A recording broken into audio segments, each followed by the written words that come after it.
on YouTube as well. So for those of you who are tuning in to the Lillian McDermott radio show / classroom, the doctor is in the house. And I know that all of you are excited about that because you get to ask your questions. But please keep in mind that we do have a topic today, and we will take time out from time to time, and we'll check your questions. And so, Robert, if you can kind of post the question on so that we can see the questions that come on, I'd appreciate that as well. Now, the way this works is that we are going to go straight through, but I do have to promote my sponsors because, no, I don't have to. I want to promote my sponsors because without them, there would be no show. But please know that even if you watch this video after the fact, that you are welcome to ask any questions, and the next time Dr. Fuhrman is on, we'll address those questions as well.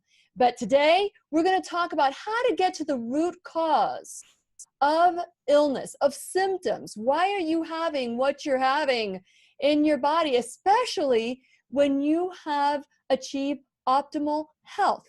What do? Well, again, Dr. Fuhrman is in the house. And please know that this is a show that we sometimes have to mute. Sometimes there's interruptions.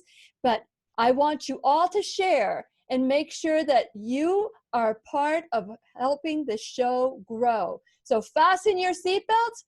Let's learn and grow together. We're about to start dancing. Here we go. Dr. Fuhrman, I want you to dance. The Lillian McDermott Show. We love, we fear. Bridges we burn, we make mistakes, then we live and learn. When life gets tough, and it seems like your best ain't good enough. If you're in need of hope, you know where I'll be right here, right here. And when you need a friend, you can count on me. I'll be right here, waiting for you.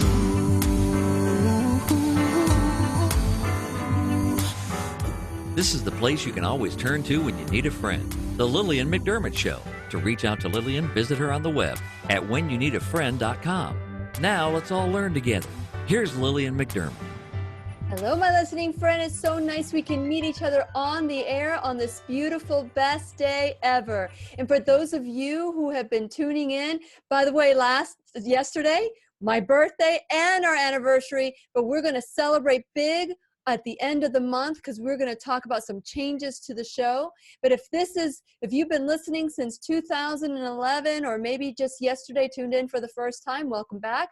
But if this is their first time coming on, somebody said to you, hey, come watch the show or whatever it is, whatever they did, just know I am glad because I have been waiting for you. Please know that this is a safe place that you can go to when you need a friend. It is my commitment to provide alternative ways to heal, and it is my mission to make awareness, responsibility, and truth a part of our everyday life. And I hope you, my listening, as well as my viewing friends at facebook.com/Lillian's radio show, or if you're watching on YouTube or listening on podcast, just know that this is all about embracing a new truth so that you can live an optimal life, the life of your dreams. What good is it to have money when your health is poor?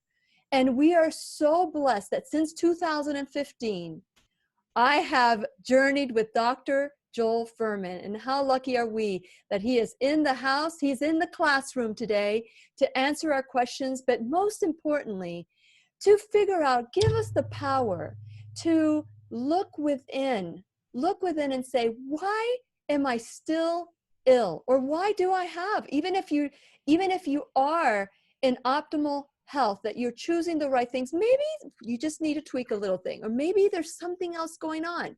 Well, today we have Dr. Joel Fuhrman. He has written more than 12 books.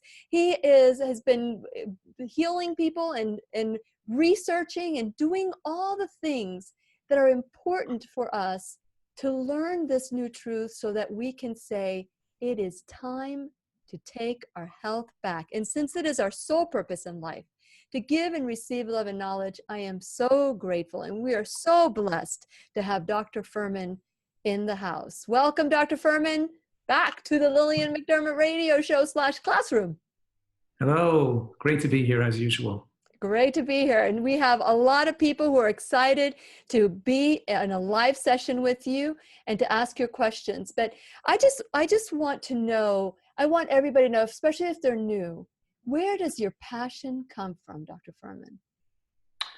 It comes from the last 30 years and more, even before I became a physician, in watching people make dramatic health recoveries. In other words, my biggest reward in life and the blessing that I've been privy to is to be involved with people's lives, and so many very ill and very sick people that have trusted me to take care of themselves in their time of need, and being able to nurse these people back to good health again. That's where the passion comes from. Seeing people get rid of their asthma, get rid of their chronic migraine headaches, get well from depression, or get well from advanced heart disease when they're on their deathbed and they can't get up, and with a chest pain, they can't even move and they're in a wheelchair, and have these people back to having a whole life again. Or as people who've made recoveries from cancers, like a woman who got well from stage 4 ovarian cancer with metastatic fluid into her lungs that was given 6 months to live, is now alive 19 years later. And so it's seeing these remarkable health transformations and the power of the human body, what the own body's miraculous self-healing systems can do when you maximize nutrition and remove the cause of disease, and allowing the body's innate reparative mechanisms to flourish, to heal itself. That's where the passions comes from, and watching people get well, and my relationships I've developed with so many people. So all over the years, who are so express so much gratitude, and I'm so much rewarded with that kind of love and feelings to be able to have an effect on people's lives. Yes, and I am grateful to you for that passion, and I'm grateful that you have been able to impact lives. Not only was your life impacted when you sought after nutritional excellence, when you were an Olympian or trying to achieve what nobody else could achieve, but you're also now taking this wisdom and passing it on to us so that we can empower ourselves as well, and our children. So with that in mind, Dr. Fuhrman, as you know, I'm a researcher, and I am constantly checking people out before they come on the show. And just recently, there has been a debate whether or not your work is legitimate or not. And so I would love to give you the opportunity to share why it is that you stand behind your work or the science that you have, and why it is that there's such a perhaps maybe pointing the finger at you type of thing right now. Well, there's a firestorm on the internet with some people giving me heavily criticizing me. It started because I'm taking a firm stand against this, what I think is improper advice that putting people at risk. And that hurts some people who are these strict vegan enthusiasts who think that that you can be on an extremely low-fat vegan diet without nuts and seeds or without any DHA supplements, and that's not going to be putting people at any risk, and that's perfectly safe. And I'm saying that in my 30 years of medical practice, there's two things going on. There's two issues. One, the issue about nuts and seeds. We can address that first and quickly. Yeah. Mm-hmm. And that is that I recommend a diet with a moderate amount of nuts and seeds in it. Yes. And I think that the literature is overwhelmingly, the overwhelming evidence is that when you take all those nuts and seeds out of the diet, you increase the risk of death from both cardiovascular death and all-cause mortality. There are numerous reasons, and there's numerous studies. Let's say there's scores of studies that corroborate that. Those that have been supported in some small way by the nut companies, studies that have no nut company support, and there's been so many studies that corroborate and show the same thing, that when these diets are very low in nuts and seeds. And I particularly brought up the most recent 7-Day Adventist Health Study 2, published in March of 2018, which showed there was a 39% increased risk of cardiovascular death in people in the lowest quintile of nut and seed consumption to the highest quintile. So a person criticizing this and other studies is saying that's because they're not accounting for other variables like meat consumption, or they're funded by the nut industry. So I show that that was not true, that most of those statements were not true. Okay. That the researchers involved did control for meat intake. They also showed people that had low animal product intake also had increased risk of death. And other studies corroborate the same thing, including a study in 2019 that just came out with diabetes that cut their fat down, that didn't eat nuts and seeds, at higher risk of cardiovascular death, including the Physicians' Health study, which showed a 60% increased risk of sudden cardiac death from a diet solo with nuts and seeds. So I think the major conflict is my viewpoints against some other highly respected individuals who recommend a diet similar to mine, but afraid to feed people any nuts and seeds. And I've been doing this for 30 years. I have had thousands of people with advanced heart disease successfully follow my program and get well.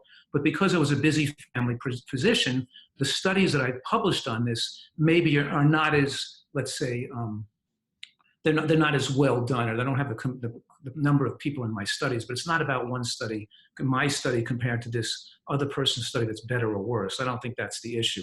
The issue here are there are numerous studies in the medical literature done with many thousands of people looking at them for decades, because none of us have randomized controlled trials on this. And even so, the randomized controlled trials, if they did exist, don't tell the answer, because they don't follow people for enough years to see the outcomes of death 20, 30 years from now. Only the epidemiologic studies that actually follow large numbers of people. This would be a good time for me to talk about my sponsors. Please go to whenyouneedafriend.com and become a subscriber of the show. Know that this is a place where we grow together. I've given Dr. Fuhrman an opportunity to express, because there's so many people that are enjoying the fruit of his labor.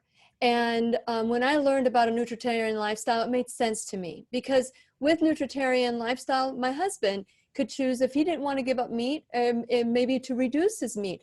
And so those are different ways, baby steps towards health.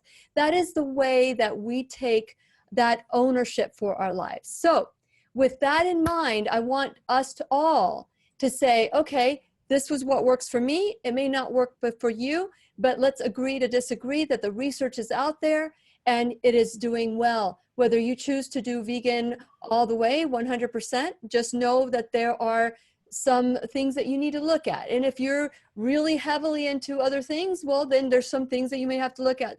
But what I want to encourage you is to know that this is a safe place where we have lots of teachers that come in. And if it resonates with you, that's fabulous. Then work with it, see how your body feels. Your body is constantly talking to us. Lily, I don't really agree with this, the whole message you're saying right now. If I could just say something about that. Sure.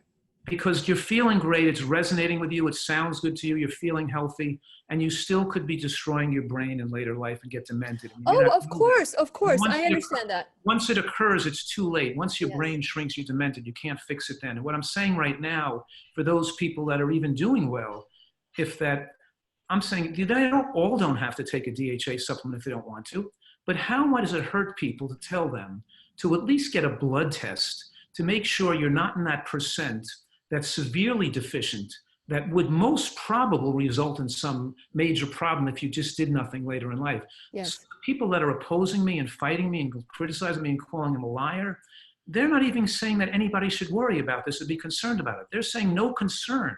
And I'm being most conservative and cautious here and saying, sure, not everybody needs to take a supplement. If you want to make sure, if you can't have access to blood work, and if you want to make sure you're fine, go ahead and take it. But if you're really concerned and you really want to not take it, at least don't disbelieve these people. Get a blood test and see if your level's adequate. Because the time you wait till something's damaged in later life or till you have severe depression, it could be that's too late. You know what I mean? Oh yeah, absolutely. And that's what I mean. When you listen to your body, and what you're saying is that perhaps 20 years from now, what you're doing today, and you've said this before on the show, what you do today affects you 20 years down the road. Exactly. So it's really important. But you know what, Dr. Fuhrman? In all honesty, we know when something isn't right for us. We know it. because we feel bad. Our body speaks to us. And if we continue to ignore our bodies, then we'll continue on the same track that we were before.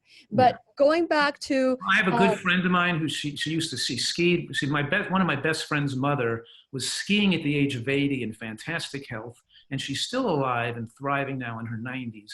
But she's lost her memory and she's demented. And she didn't take DHA and her levels were very low. And maybe that's part of it. Maybe it's not.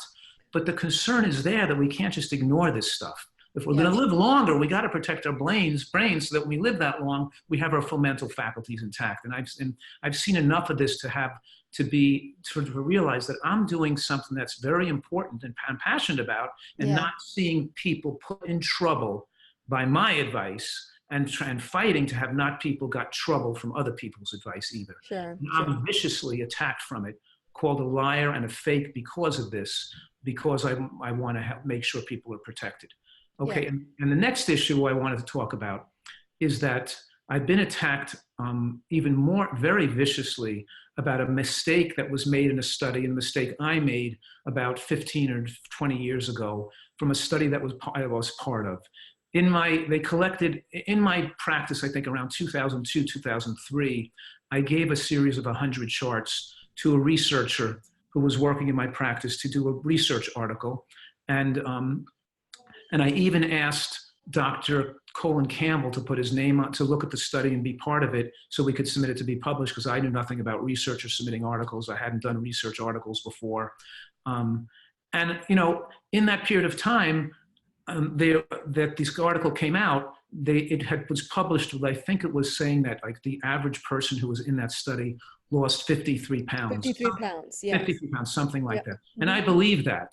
And I thought that was right. Subsequent, or years later, maybe, I think that article first came out in 2008.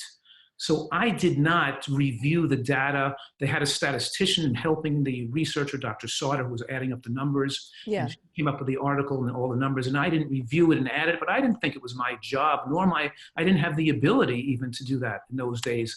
I was not a research statistician. I didn't know how to put numbers together and figure out the data. I just was the doctor seeing patients in a busy practice, working 60 hours a week, seeing the people, and I just handed over my charts to these people, to the researchers. Mm-hmm. So when they found the mistake in the study, instead of Dr. Campbell, who's a major who's a highly respected researcher, and a highly respected person in this community who I respected tremendously, who at that point, in 2000, I think it was 2011 or 2010 or 11, he was attacking me for starting the Nutritional Research Foundation and trying to raise funds for research I wanted to do that showed how therapeutic a nutritarian diet was to reverse asthma and rheumatoid arthritis and psoriasis. And so he was criticizing me for trying to raise research money because I didn't have that type of research experience. Mm-hmm. So then when the mistake came out in this study, it was found that the calculations were incorrect. The person used a bigger number to get them 57, and the real weight loss was not 53 pounds or 60. It was 34. It was 34 pounds. It was like 34 pounds or 35 pounds. And so then Dr. Campbell blamed me for the mistake, and he had the opportunity to review the data, and he was the researcher, so he was a researcher with experience. His name was on the study. So instead of him saying, we made a mistake, Dr. Fuhrman, you didn't review the data carefully enough, and I didn't review the data carefully enough, we trusted the researchers who reviewed it, and they made a mistake, and we have to publish something to show that we apologize for this error. Mm-hmm. Instead of that, he turned it into attack against my character and saying that because the mistake was made favorable, it was my lying, cheating, influencing, or something I did to have the study numbers be falsified. And then, so that's number one, saying where I had nothing to do with that. And then this person who's saying I did have something to do with it, they're saying, they're making fun of me and saying, oh yeah, you didn't fudge it, or yeah, you knew nothing, or something. They posted this guy from Hogan's Heroes saying, I know nothing, you know what I mean? Yeah. Oh yeah, yeah. Yeah, so they're trying to make believe I'm lying about having fudged that study. I was just shocked at the mistake. And I did make a mistake, and when I was promoting that study, and I was saying the 57-pound weight loss, I didn't know I thought it had that huge weight loss. And I mentioned that 100 people because I had turned over 100 charts. I had forgotten the fact that she narrowed down the patient size by certain criteria. They weren't in the practice long enough, or we didn't have enough data, or they didn't have enough body weight for the amount of weight they were. I don't remember the criteria which she was narrowed it down. But at that point, when I was out and doing a radio show like this or making a lecture, I said 100 participants. So that was a legitimate mistake. I made 100 participants. So that's what they're crucifying me for. You know, the fact that I said the wrong number of people, and that was back in the early more than 10 years ago, making that mistake. And I've published more than a dozen studies since then. You know, I'm very concerned and cautious about it. And by the way, once the mistake was shown in that study, I've never mentioned that study again. I've never mentioned the amount of people or the number of people. I'm very careful. Once the study showed a flaw in it, I don't even put it on my website. I don't use that to credit anything. And we've done subsequent studies. So I've tried to distance myself from that study as well because of the mistake they found in it. But it shouldn't be the person judges my character on one mistake that was made 15 years ago or something. You know what I'm saying? Well, I think we should move on because I know that we've all been in a situation where we think we're doing the right thing and something comes along and it's not the right thing. I think that your work speaks louder than the mistake that was made. And you've taken ownership of it. You don't use the study anymore. And I think we can all agree. I'm sure that all of you who are watching on Facebook Live at Lillian's radio show, I'm sure that you could all agree that we're ready to move on. Dr. Fuhrman, I speak for all that we're grateful for you. And no matter who's saying what, you know, it's our ownership to look at the evidence, to check it out. We could put a lot of blame. That's why I love the show on taking responsibility, because responsibility has nothing to do with blame, shame, fault, or duty.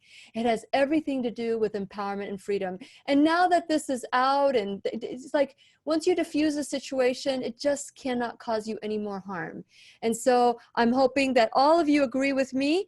And as we go forward, we have lots of questions. And I apologize, my computer decided to, although it's not supposed to restart. So let's start with, if you're okay with it now, that I think I'm seeing so much love for you, Dr. Fuhrman. Everybody is in support of what you do. They love your vitamins. They love your DHA. So let's just go, if you don't mind, I'm going to look at some of the questions that are out there for you. Sure. Okay. So one of the questions that was sent to me prior to the show was, and if you want to get your question for sure, you need to send me an email at lily@whenyouneedafriend.com and ask your question there. If you're in optimal health, and you want to get to the root cause, your numbers look good, everything else, how much does environmental toxins, people trying to attack the stress in our bodies, how can you help with a nutritarian lifestyle? Can only do so much. But when it comes to the actual detoxifying of the body, whether it's environmental toxins or whatever, is that something that we can do to reach that higher level? I do think what you're saying has value. And it used to be a few years ago, I was saying that it was more important to eat the right foods, and it didn't matter as much if your diet was organic or not. Mm-hmm. So I think I'm personally being more cautious about eating organic foods and not eating things that are non-organic, because even recently I'm seeing more literature about the contamination of non-organic kale and how much extra pesticides have been on it. Yes. And the scare from the Consumer Reports about the toxins and in brown rice now. How it's taking up arsenic. The arsenic in brown rice has been more of an issue. So I'm obviously cut that out of my diet. I'm much more concerned about this. There's been much more data recently about the fact that there's more microplastic particles in seafood. Mm-hmm. And that means that even things that you thought had no toxicity, like sardines, because they're small, because the laws of biological concentration are such that the bigger fish eat the smaller fish and concentrate the mercury and more PCBs in them. So the larger animals that eat the littler animals have more DTT and dangerous compounds in them. But now, unfortunately, we're seeing clams and sardines are being exposed to these microplastic particles in the areas. And so now we have more contamination issues. So I'm saying that as I'm getting older, I'm becoming more cautious about having a proper environment, trying to grow some of your own food. It's worth the extra money to pay organic. I'm more concerned about eating smaller amounts of animal products than I may have been, not as concerned about the seafood, eating a little more. I'm concerned about eating small amounts of seafood. I was concerned about the recent Seventh-day Adventist data that showed they compared people even eating meat 3 or 4 times a month, comparing none, showing that even 3 or 4 times a month had a significant result in more cardiovascular deaths than none. I do think a properly supplemented vegan diet is most likely the best for most people. Mm-hmm. However, I have seen depression develop in some people that we think may have had to do with their cholesterol getting too low, and that they needed some extra fats from higher saturated fats to raise their cholesterol, or animal products to raise their cholesterol, because for them, they didn't thrive on that. So with the context of there's no right, that there is some modification we need to evaluate people's needs, I still think the data shows that most likely the properly supplemented, plant-based, high green, high nutrient vegan diet is most likely the best. But I am paying more attention to and think that the environmental concerns are more of an issue than ever before. And we have to be concerned about those things as well, which I obviously have gotten more, concerned about that in the last 5 or 10 years, especially recently with all this new evidence coming out about where the pollution is there that we didn't even think it was before. You follow me? Yeah, and so how do we detoxify our body? Because we're going to be doing a water fast. We're going to have Dr. Michael Clapper, who endorses your DHA vitamins. We're going to have him on the show to do a water fast. And some people believe that fasting allows the toxicity to leave the body. What is your perspective and your research has shown for this particular topic? I'm not sure I recommend that. I know that short-term fasting does help, but I think that, if the person is not well nourished before they fast, they're not going to be effectively detoxified. Yeah, absolutely. And when people are overweight and they fast, it slows down the metabolic rate, so it makes it hard for them to lose weight, and it eventually could lead to weight regain or too much weight gain. Okay. So I don't recommend people water fast if they're significantly overweight. Can a person who's in great health water fast to push their weight down below their ideal weight and come back to their ideal weight again? Is that good? Yes. If you're at an ideal weight and you're eating a perfect diet and you do some episodic water fasting, lower your weight that's too thin, and then you eventually gain back muscle back to where your perfect weight is, that could be ideal. But most people don't fit that category. So I'm much more careful with the use of fasting. And I think that I'm much more apt to recommend something like time-restricted eating, where people eat a vegetable juice for dinner, and they reduce their calories for a period of time. They eat lighter dinners. They cut their caloric window down, or they drink, and they don't do total fasting because they're still overweight. They have too much toxins. They still need to put the nutrients into the body, not stop nutrient intake. And then, in other words, the greens and the juicing flushes their levels of carotenoids and other phytochemicals higher and higher.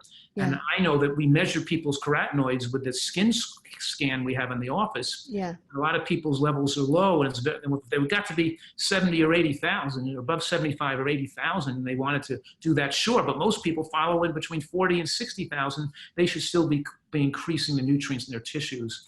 Yes. And trying to eat less calories and not be totally water fasting to maximize detox. So I'm not sure. It has to be individualized. You know what I mean? Yeah. And there's going to be a certain criteria for people who want to join the fast, but we're going to have Puricom give an over-the-counter reverse osmosis. So if you can install your water purification system, if you're renting, or maybe you can't afford your own water purification system, we're going to be giving away quite a few next week. So I want you to tune in, go to whenyouneedafriend.com, become a subscriber, because that's the only way you can win. And also follow us on Facebook and YouTube, and also like it. Okay, so I do want to get some of the questions. So Marilyn King, she said, can too much cruciferous veggies affect hypothyroidism? It's a question that's been asked so many times and answered so many times. The answer is, in practical terms, no, it does not. But theoretically it could, because there's been a case where a person ate nothing but bok choy, and they just ate it all day long and no other foods, and it caused hypothyroidism because that was the only food they were eating. You'd have to eat an almost impossible amount to have it affect your thyroid to that negative degree. In a diet that people are eating, they're eating some whole grains like quinoa, they're eating some fruit, they're eating some beans, they're eating some vegetables, they're eating some sweet potato, they're eating some squash, they're eating some string beans, and they eat cruciferous vegetables in large amounts. It can't possibly affect your thyroid function. You'd have to either juice huge amounts of it, or have you eat almost all cruciferous vegetables for it to be strong enough to have a negative effect on the thyroid. So the answer is, in practical terms, no, it's not going to have an effect. You'd have to do something extreme and radical for it to have a negative effect on the thyroid. Very good, very good. Okay, so Carla asked the question, have you seen this nutritarian diet help someone who is severely depressed? Yes, and sometimes that's right, and it has to be individualized. Sometimes people are depressed because their diet isn't healthy enough, but other times they do need help with more fatty acids, and sometimes we give people some natural things to help them get better, like saffron, SAMe, 5-HTP. We try to make it so that they don't need medications, because the medications, when you start them, and they can make people dependent on them, the brain isn't producing enough of its own serotonin, and you get in the cycle over the years where you become medication dependent, and you get depressed when you try to stop medications. So we try in the initial stages not to use medications except for the most serious cases where they don't seem to be able to recover without them.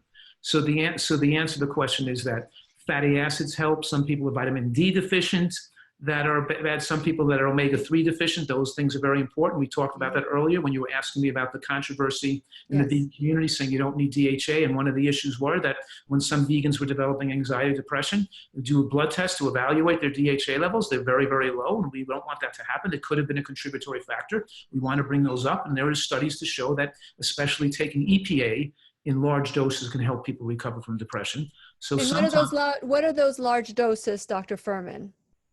Well, sometimes I'll recommend with a person who has depression, I'll give them 1,000 milligrams of EPA a day, which you can't get from a vegan source. I'm actually giving them real fish oil because I feel it's more important to get them out of their depression and not have to use a drug, and the EPA can help speed up. So in other words, it's too expensive to get EPA from a vegan EPA and DHA supplement. It would wind up costing you too much money, not high enough dosages. So to get the higher dose, we have to go to a high EPA fish oil. And I will recommend that in cases of severe depression because it does help people, and it has been shown to help people with depression. So we do use that as well, but I'll also be using, SAMe and 5-HTP and saffron and other things to help natural, in addition to the healthy diet with the high nutritarian food. So we're giving everything that could potentially help, preventing deficiencies, and then in some cases, if they've been a vegan, if they became depressed because it was a few years after starting a vegan diet, and we think it's because their cholesterol went too low and the brain has a need for more cholesterol. And some people's brains need more cholesterol than others do. So therefore, they're drawing the cholesterol level and seeing if it's super low and trying to bring it up a little bit might be beneficial as well. Okay, what about DHA? What's the number there? Well, you can't get EPA without DHA. Oh, so it's a combination of the two. I thought that there were different measurements. Sorry. Yes, there are. There's supplements that have all the fish oils have EPA and DHA in them. So we pick a fish oil that has a higher EPA component compared to its DHA component, because the high EPA fish oils that also contain DHA that seem to work quicker to help the person come out of depression. Okay, very good. Okay, so Grace wants to know if you could talk about IBS and gastroparesis? Gastroparesis? Okay. Well, irritable bowel syndrome is more like indigestion and gas, and some people are going to have that for a long time when they change their diet.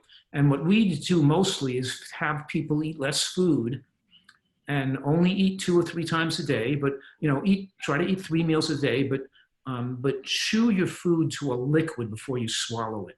In other words, undereat a little bit, especially if you're a little bit overweight. And most people who don't think they're overweight are still overweight. They still have too much fat on their body, and they've stressed their digestive capacity for so long that their body loses enzymes and it loses peristalsis and it doesn't have the healthy bacteria. So we don't want to stop all the beans completely if we don't have to. Give them a little bit of beans. If too much is causing too much gas, and give them small amounts, but don't take it out completely. We want the body to build up the bacteria to try to handle that with time. So we just feed them less of the foods that bother them, but not none. And then we have them try to really consciously chew that food to a complete liquid. If they think they finished chewing, don't swallow. Think about that food if it's really liquefied in your mouth, and then finally swallow to make sure you're not putting anything down there that's solid. There's no pieces of greens, lettuce, string beans, nuts, beans that are going down there in little pieces. It's all been chewed to microscopic pieces really well. You've liquefied it in your mouth. You've mixed it well with your saliva. We try to have people, and most people get well just from that. And the other part of your question was about inflammatory bowel disease. Yeah. There was no, and gastroparesis. Oh, gastroparesis is usually damage to the nerves in the digestive tract, usually due to diabetes. Yeah. And some people can't even handle any food because they can't digest food. And I have worked with those patients and had some diabetic patients make recoveries. One person who actually was one of my employees made a recovery from gastroparesis, and she couldn't eat any food without vomiting it back up again. And I had to feed her little spoonfuls of vegetable juice over time, moving on to little spoonfuls of a slurry of blended cooked vegetables.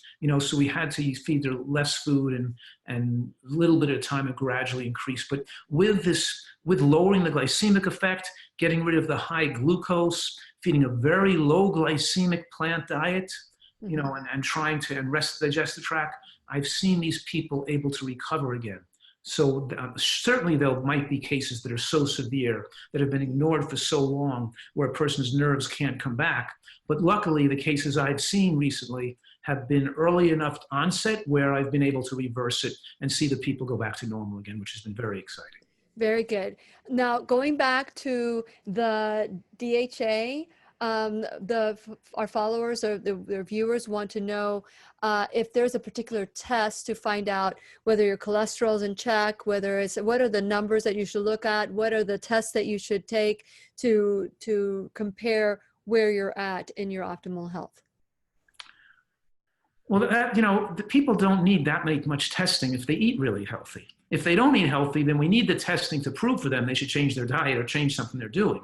So for example, I'm not running around doing tests on myself or my family. We're just living healthfully, So the point is that a cholesterol level or an oxidized LDL is more accurate than a total LDL to see if a person needs to make changes. But I'm not advocating that for everybody. But if you're eating animal products and you're not eating that healthfully, and you need the ammunition to convince a person to do this, then they need blood tests. The other thing to know with a blood test that we often check for is a ferritin level, because some people need more iron and some people don't. And even iron is an oxidant. It's not good to take if you don't need it. Yeah. But some people, and especially some women I've seen, become very deficient in iron on a vegan diet. And without some iron supplements, they would be in big trouble. So we recommend a blood test called a ferritin that can, if it's too low, can say your iron store is low and can tell us this person should be supplementing with a little bit of iron. So a ferritin level is something I often recommend. Okay. Likewise, I was mentioning the omega-3 index and a level, so in those fatty acid tests, if for people who are adamant about trying to see if they really need to take a supplement or not, they might want to just take a supplement, but if they don't want to do that and would like to really see if they can safely not take a supplement, they could do that blood test. They shouldn't just be burying their head in the sand assuming they're okay. They should take a blood test then. And that's not something, I can't understand why people think this position is radical or to be attacked for people to take care of their brain as they age to protect themselves against dementia. So with the blood test, if your omega-3 index is below 4, you definitely could be in trouble. If it's above 5, you're probably okay. If it's in that range of 4 to 6, it's questionable. But we do see, there was a study that showed that with the omega-3 index below 3.5, we saw consistently brain shrinkage with aging. And we see, from the evidence that I've seen so far, about 25% of people who are on vegan diets develop levels of the omega-3 index that low to be dangerous. Okay. It may not be that low. It may not be that exact level, but the data is there that you can't just bury your head in the sand and deny that this data exists and deny that I've seen in these many decades of practice that this occurs. Sure. Okay, so Wendy wants to know, Dr. Fuhrman, she's worried about achieving optimal superior nutrition and immunity because she doesn't like or tolerates mushrooms. She wants to know if there's a substitute. Well, you could take a mushroom powder, but I've had a lot of people that said they didn't like mushrooms. And if you put a little bit of mushrooms and mix it into your soup base in the blender, you can't possibly know there's a mushroom in there. I've tried this with lots of people who said they didn't like mushrooms or can't tolerate mushrooms, and we hide a little bit of mushrooms in the food, and they don't know it's there, and they have no indigestion to it at all. So the first thing I would do was I would question whether that's true, and I would titrate down to the lower level of mushroom so we make sure there's no negative effects for her. But don't eliminate it totally from her diet, because over the months of her using a little bit of mushrooms, she'll be able to tolerate more of it without having any ill effects, because it takes the body learns how to digest things to get used to eating. And the fact that she could learn to like it if she starts having small amounts here and there. Yeah. I could put it in a little, take a trumpet mushroom and a little bit of pieces into his, you can't even tell it's not a piece of tofu, or it tastes like a piece of chicken. You can't even tell what it tastes like. It just has a nice chewy feel to your mouth. It's, so there's no strong mushroom flavor in some of these mushrooms, and it takes up the flavor of the food you cook it with. So I would try to modify and not remove it completely from her diet, and see if I could solve that, if I could, with that person. So you're saying ultimately that having the real mushroom is better than the powder? Is that what I'm hearing you say, or is that? No, I'm saying that I don't know for sure which is better. They both have been shown in scientific studies to benefit people. Okay. If you can't tolerate a real mushroom, take a little bit of the dried mushroom powder. But if you can't tolerate, but I'm saying that I still don't accept the fact that she can't tolerate any fresh mushroom, or that she can't, because she could learn how to digest it. We can start with small amounts, and she could use it in a recipe where you don't even taste the mushroom. Well, I remember when I first started learning about the nutritarian G-bombs, greens, beans, onions, mushrooms, berries, seeds. And Robert, my husband, was like, oh, I just cannot tolerate the raw onions. I just don't like the raw onions. You'll do it cooked, but you had explained that there's a difference value to the raw onion versus and I came to you and you said, Lily, all you have to do is cut it in really tiny pieces and just give him a little bit amount in the salads. You won't even know it's there. Right. I'm telling you, he loves onions just as much as I do. Right. And what happened was it used to upset his GI system, and it just didn't agree with him. But just introducing a little bit at a time, I just wanted to just acknowledge you, Dr. Fuhrman, that theory worked with Robert with onions. And I am so grateful, because now we can both enjoy and have onion breath at the same time. Isn't that fabulous? And I want to just add that scallions are a superfood. Scallions are an incredible good food that people should put in. You put a little bit in, you slice it really fine, and you mix it in. You don't even taste it, but they have a little bit of flavor. They're such a great food. Yes, yes. Okay, so Beth wants to know if you can give a quick checklist of the vitamins that we should have in our little pill box. Well, you can look at drfuhrman.com. I have a vitamin advisor there that you can put in a little bit about yourself and to recommend but my multivitamins generally don't contain folic acid, but they don't contain a lot of stuff in them. They contain what a person eating healthy could benefit from, such as enough B12 and a higher dose of B12 than conventional vitamins, because the people are vegans. I want to make you vegan them. And it has vitamin D in it, because I'm assuming a lot of the people in northern climates like me aren't out in the sun, aren't exposed, and we don't want to, and especially we don't want people to get vitamin D deficient. So we have the vitamin D, some K2, which is not in a plant-based diet, some iodine, because unless you're eating seaweed or seafood, but seaweed, if you're getting sea vegetables regularly, you could be overdosing with iodine. So we have a little bit of iodine in there. So to make sure, because I'm not eating seafood regularly, and a lot of the people are not, so we make sure we get a little bit of iodine, not too much. So now we have, and the last thing is EPA and DHA. So that's the overall most important things. But I made it convenient for people so they can take my multivitamin and get the things I say that they need without having to go out and source each thing individually. And the last thing I didn't mention is zinc, because we know that you only absorb 20% of the zinc on plant foods compared to 80% in animal products. And we know the studies show that as people get older, that giving them zinc lower risks of infection and pneumonia in the elderly, and the marginally insufficient levels on vegan diets could increase your risk of infection or reduce immune system deterioration as we age. So just trying to be safe and protective and give us a level of zinc that a person who eats animal products is going to get. Yeah. So a little level of zinc too is being precautionary as well. Yes, very good. Okay. So as I'm reading down, Dr. Fuhrman, I'm listening to you, but I'm also wanting to read ahead so that I have the next question for you. It's unanimous. Everybody loves you. Everybody is grateful for the work that you're doing.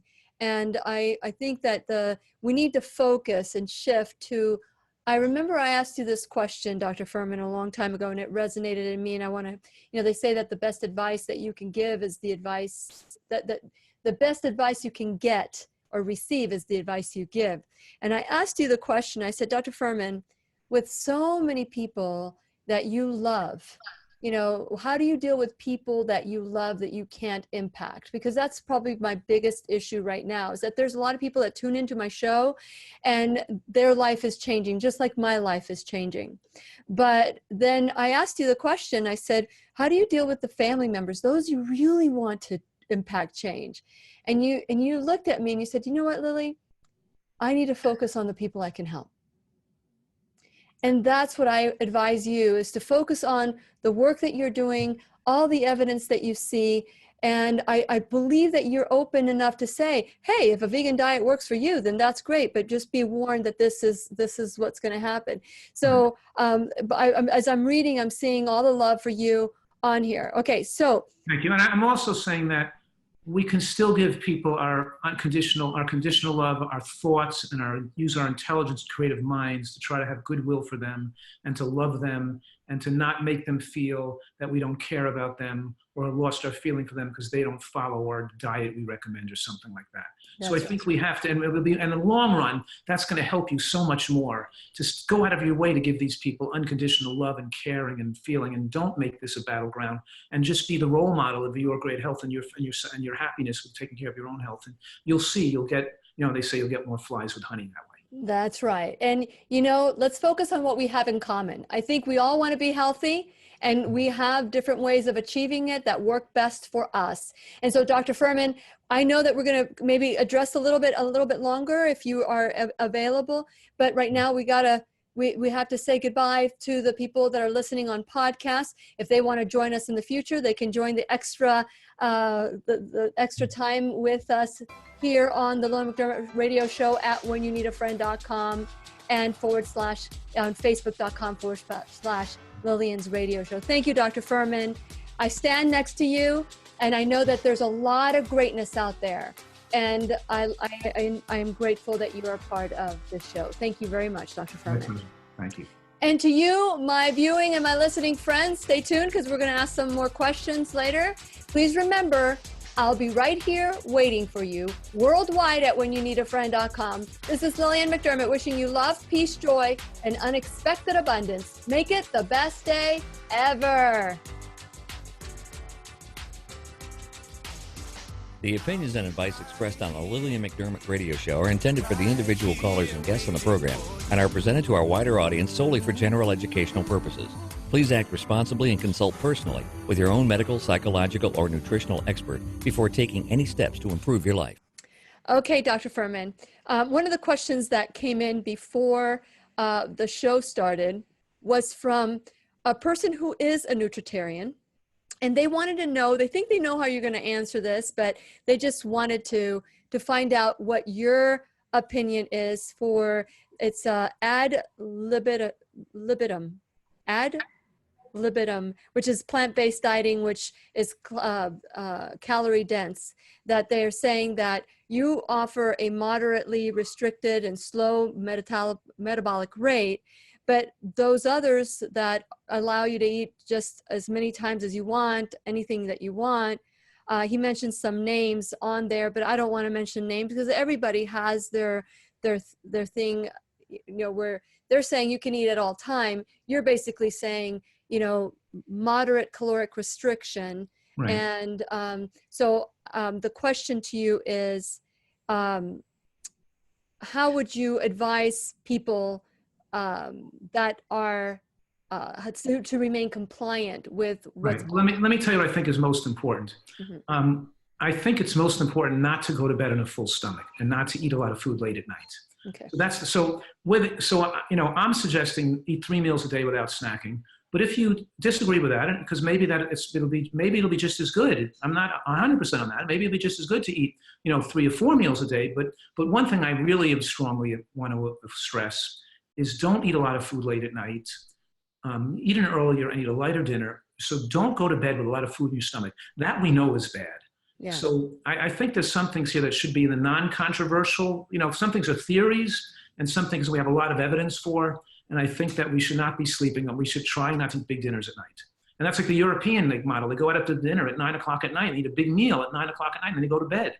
And I don't think that's the way we should be doing it. We should be eating our major meal earlier in the day, and we should be trying to eat less at night. And all these people that are eating so frequently, we know that more eating occasions leads to more body weight. So that we can ask those people, is your body fat most favorable? But are you eating those that frequently and eating as much calories as you think you want?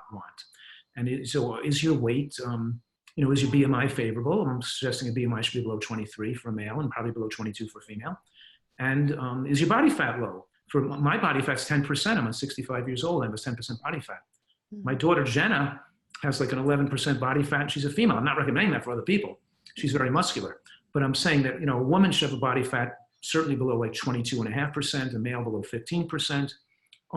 And so we got to watch this and make sure we individualize recommendations to people's individual needs. And it's certainly never a one-size-fits-all program. Yeah, that's people true. Might need adjusting to because there are some people that would get too thin following the same diet I'm eating, and I have to feed them more food and more frequently. What about people who are like professional athletes exercising more? Yeah, that's a question. Who get thin? We have to modify the diet for them and give them more frequent feeding. And I'm taking care of some people that are anorexic, and I put oil in their diet because I can't get enough calories into them.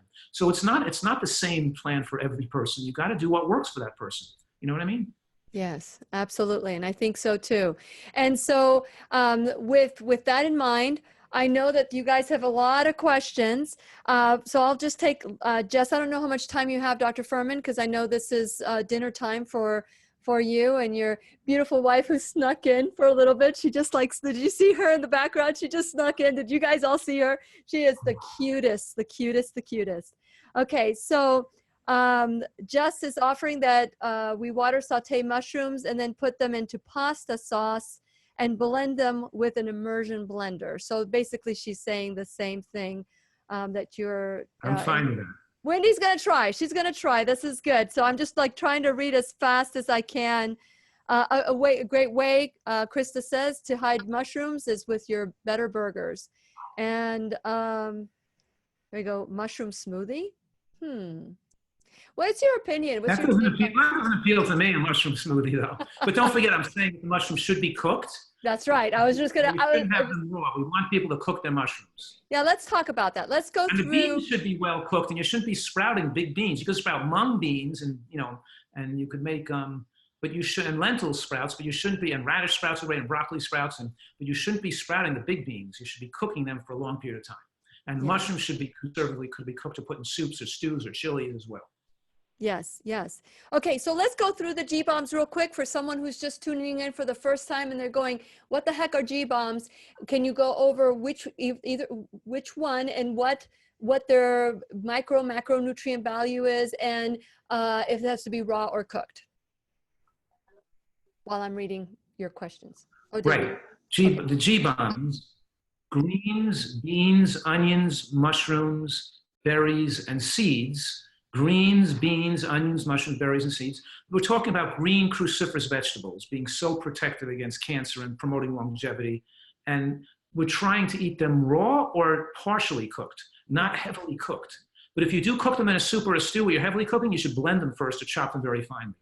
So that you want to eat raw or just partially cooked or wok so it's only partially cooked, because you want to maintain some of those enzymes in there.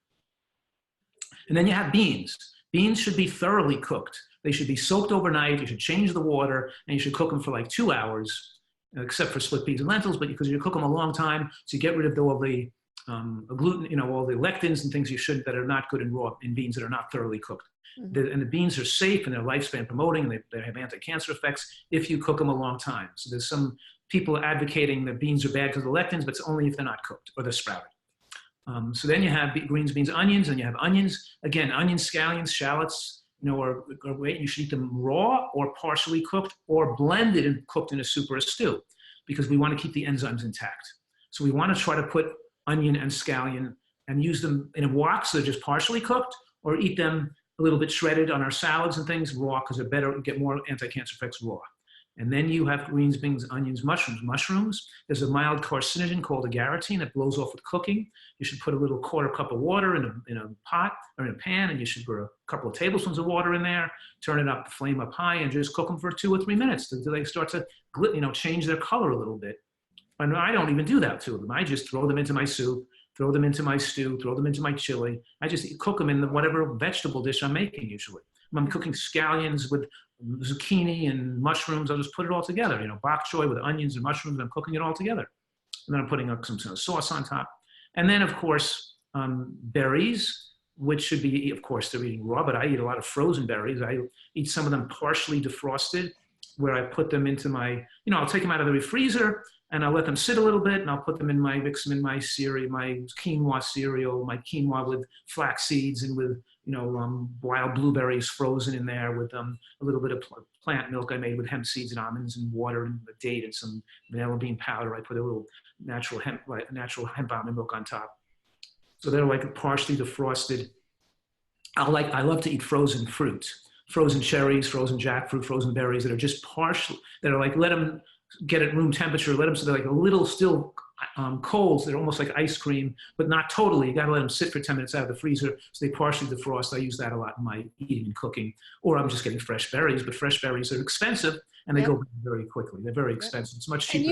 And you had said in the past, Dr. Fuhrman, that when you are buying frozen berries, that they don't have to necessarily be organic, that you can get them freshly frozen as long as there's pesticide free, that it doesn't have to be organic. Is that still true?